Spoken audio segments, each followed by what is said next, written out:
सच्चे प्रेम और बलिदान की परीक्षा बहुत समय पहले की बात है। उज्जैनी के महान राजा विक्रमादित्य अपनी बुद्धिमानी और न्यायप्रियता के लिए प्रसिद्ध थे। एक दिन विक्रमादित्य ने अपने वचन के अनुसार बेताल को पकड़ने के लिए श्मशान घाट का रुख किया। बेताल ने पेड़ पर लटके हुए शव में प्रवेश कर लिया था। राजा ने शव को अपने कंधे पर उठाया और चलते चलते बेताल ने अपनी आदत के अनुसार एक कहानी सुनानी शुरू की। कहानी की शुरुआत किसी नगर में एक धनी व्यापारी रहता था। उसका नाम धनराज था। धनराज की एक ही संतान थी, उसकी बेटी वसुंधरा। वसुंधरा सुंदर और गुणवान थी। जब वह विवाह योग्य हुई तो धनराज ने उसकी शादी के लिए योग्य वर की तलाश शुरू की। संयोग से 3 युवक जो वसुंधरा से प्रेम करते थे धनराज के पास उसका हाथ मांगने आए। तीनों ही युवक गुणी, सुशिक्षित और धनवान थे। वसुंधरा ने भी उन तीनों में से किसी एक को चुनने के लिए अपने पिता से समय मांगा।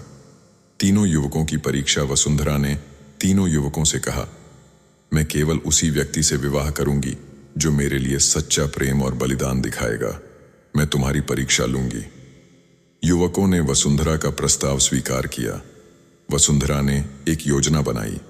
एक दिन वसुंधरा ने तीनों युवकों को अलग अलग समय पर बुलाया और कहा, मुझे तुम्हारे प्रेम पर विश्वास नहीं है।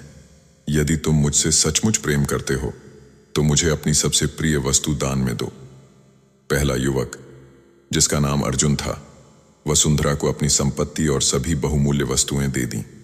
उसने कहा, मुझे केवल तुम चाहिए वसुंधरा, मेरे लिए तुम्हारे बिना सब कुछ व्यर्थ है। दूसरा युवक, जिसका नाम भानु था, वसुंधरा के लिए अपनी विद्या और ज्ञान का त्याग करने को तैयार हो गया। उसने कहा, मैं अपनी शिक्षा और बुद्धिमत्ता भी त्याग दूंगा क्योंकि तुम्हारे बिना ये सब बेकार है। तीसरा युवक, जिसका नाम चंद्र था, वसुंधरा के सामने खड़ा हुआ और कहा, मैं तुम्हारे लिए अपने प्राणों का भी त्याग कर सकता हूं। मेरे लिए जीवन का कोई अर्थ नहीं है यदि तुम मेरी नहीं हो सकती। दुर्भाग्यपूर्ण घटना कुछ समय